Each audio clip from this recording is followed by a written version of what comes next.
Bonjour à tous et à toutes. Aujourd'hui on se retrouve pour un petit tuto carte ou tag, je ne sais pas trop où je vais, comme d'habitude, avec les produits de la boutique Craspire. J'avais pris, je vous mettrai le i du petit haul, c'est Dragon. Donc on va utiliser ça et le pochoir-ci. C'est parti. Je sais pas si je pars sur un tag ou sur une carte, si je mettrai du... Enfin bref, sur un papier format A5. J'ai mis un cache parce qu'on va jouer avec les encres, tout simplement. Je vais déjà faire ça comme ça parce que je vais utiliser plusieurs encres, dont notamment mes dernières acquisitions. Alors elles sont top, hein, je les ai déjà testées. Je vous referai un tuto, il y a un autre qui va venir après sur les encres. J'en ai sorti plusieurs parce qu'il me faut plusieurs couleurs pour faire mon fond. J'ai sorti celle-ci et puis éventuellement deux grises de chez Stampin'. Les petites brosses de la boutique de Créa Art Love qui sont super, pas super et pas cher. Je vous mettrai le lien des brosses si des fois vous êtes intéressés. On va commencer à mettre du bleu. Donc je vais utiliser le bleu de chez Stamperia. C'est parti, c'est parti. On n'est pas obligé que ce soit du net. Sans pour autant vous dire que cette encre-là, même une débutante, elle fait des fonds et des fondus du tonnerre. J'adore cette encre. Je prendrai la collection complète. Pour l'instant, il n'en existe que 6. S'ils en sortent 20, je prendrai les 20. C'est dit, c'est dit. Je viens. Donc un papier aquarelle. Hein. Comme je disais, vous n'êtes pas obligé que ça soit, vous voyez, elle s'étale encore, elle s'étire. On a l'impression qu'elle s'étire à l'infini. Par rapport à la Oxide, ce n'est pas du tout pareil. La Distress Oxide, a un effet poudré. Je dis pas que j'aime moins en fait. Il y en a qui adorent, mais moi j'aime moins. Je préfère ceci. Parce que je papote, mais faire des bêtises, moi. Je mets du bleu un peu partout et après on viendra y coller des éléments sur notre fond.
dragon. Je l'ai un peu foilé. J'aime bien, ça apporte un petit peu de doré. Donc mon dragon va aller comme ça. Je suis allée sur Pinterest et j'ai découpé le sorcier Gandalf que j'ai monté en 3D. Forcément, j'ai pris une gravure qui fait un peu de tamponnage. C'est pas un tampon.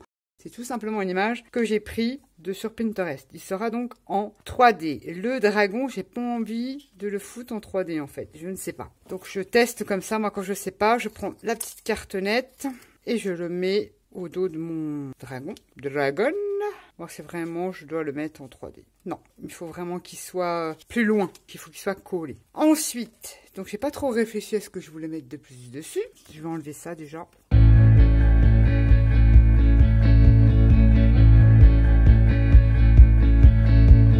Through the fields of our paths, feelings part our ways, keeping us close but estranged now. Dreams holding us closer, meadows of our youth, 107 days, but recalling it backwards. Our dreams holding us closer. So clear. Ooh, we can see so clear.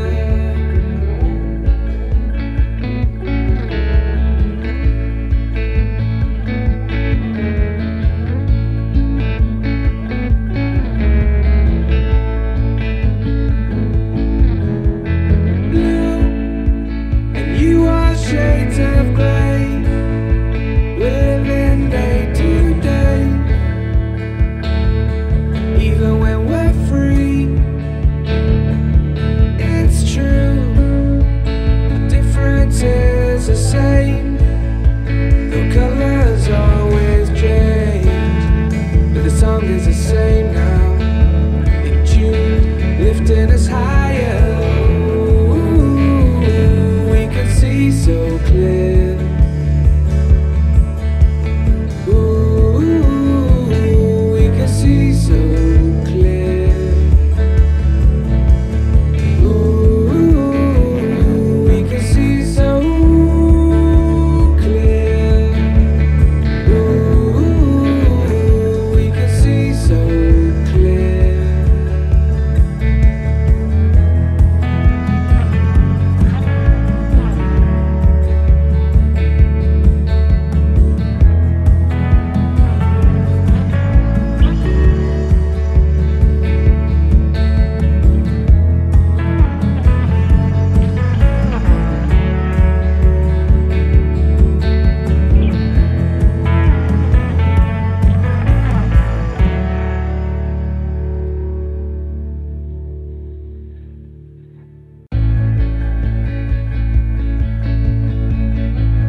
J'aurais pu ancrer, mais j'ai passé mon stylo feutre, hein, on commence à me connaître. Je fais toujours le tour de mes même die cut et tout ça avec un crayon marqueur noir, tout simple. Ensuite, peut-être des trucs qui vont changer, qui vont évoluer, je ne sais pas trop. Je range un petit peu le brin sur le bureau, puis on se retrouve pour la suite de la petite cartoonette. Faire grand chose, je vais seulement... Bon, j'ai mesuré ma carte qui fait 15 sur 20,9. Un papier, j'ai fait une base noire, voilà. Les coins de ma carte, je vais les arrondir, mais les côtés arrondis, je veux déjà les travailler parce qu'ils vont être visibles. C'est papier aquarelle hein, que j'ai pris, je vous l'ai dit au début. Et je vais ancrer les coins. Je vais même la laisser faire couler un petit petit pays. Et comme je l'avais déjà roulé, ça m'a fait des plis sur mon papier et ça fait des effets. Ce n'est que bien. Qu'à la base, ça c'est du papier Mixmedia. Je sais plus la marque, c'est américain. J'avais trouvé ça, je l'ai depuis des années. Moi, je vous garantis, avec tout ce qu'il a reçu comme mot, il n'est pas si condolé que ça. Je vais vous montrer ce que je vais faire en fait sur la carte. Puis je vais ancrer les bords. Je vais la rouler comme ça, ancrer en nous. En fait, je vais ancrer le bord de la carte, de long. Pour faire les ancrages à un grungy, j'utilise un pad en fait, quand on fait comme ça avec ces pads de marque, on les bousille un peu quand même. Donc, il y a certains pads que je garde, notamment j'ai des pads de Stazone. Je fais comme ça aussi. Passer son pad autour de sa cartoonette. Et c'est parti, on va coller tout ça. On va déjà, là, comme j'avais dit, ma petite colle. Je veux seulement que la pointe fasse comme ça. C'est quand même du papier 300 grammes. Et on va mettre un petit embellissement là. Donc, et je vais remettre, c'est des attaches parisiennes, des grosses attaches parisiennes, couleur bronze. Mais elles sont énormes. Mais comme on est quand même dans une carte, on va dire, un peu fantastique, j'aime bien les choses que ni tête en fait. Hein. Et on vient, toc, je viens remettre petit stylo là pour remettre un peu en arrondi le tuto de fou. C'est trop beau. On range ça, parce que comme ça, on peut venir coller sa petite cartoonette comme ça. On va coller. On insiste bien au niveau des attaches. Ça me plaît pas trop mal. Que rajouter d'autre? Je sais pas. C'est une bonne question. Vous savez, en blanc comme ça peut être sympa. Je vais faire un test. Voilà. Oui, c'est vraiment... Ouais, on va dire que ça finit. Je voulais faire une petite union blanc, mais... Voilà ma petite carte, les péripéties de ce tuto. Voici les péripéties de cette carte. Comme vous le savez, je ne sais jamais trop, je vous l'ai ici un peu trop à l'avance où je vais. J'ai utilisé le pochoir de la boutique et les découpes dragon. J'ai fait une petite carte toute simple. Je jouais avec les encres, le pochoir et la découpe. Tous les liens, vous les trouverez en barre d'infos, ainsi que le code promo. Les liens des dragons, je vous mettrai le i du petit haul. Et si des fois, franchement, les découpes là, elles sont top. Hein. Si vous aimez cet univers dragon et tout, elles sont très très jolies. Ma petite carte. Vous allez me dire, je sais pas comment je vais monter cette vidéo, mais voilà. Moi, elle est faite. Sur ce, je vous fais à tous et à toutes des gros bisous et je vous dis à bientôt. Bye bye.